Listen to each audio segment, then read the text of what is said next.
कशीही वेळ आली तरी आपण प्रामाणिकपणा सोडून नाही।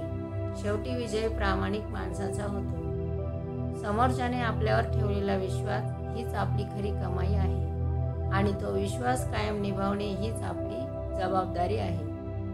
कितीही आपली म्हटली तरी ही सगळीच आपली नसतात। कधी कधी स्वतःच्या सोयीनुसार नाती जपली जातात, जखमा भरतात, पण त्यांच्या खुणा भरत नाहीत। एक नारळ फोडला आणि पाया पडलं म्हणजे देव आपलं भलं करेल अशी अपेक्षाही ठेवू नका। देव तुमचं कर्म बघतो, तुमचं दिखाऊपणा नाही। असं कधीच म्हणू नका की मी करू शकत नाही, कारण तुम्ही अनंत आहात, तुम्ही कोणतीही गोष्ट करू शकता। समोरची वाट डोळ्यांना दिसेनाशी झाली म्हणजे वाट उरलीच नाही असं आपण समजतो। ती चूक वाटेची नसते, आपल्या नजरेची असते।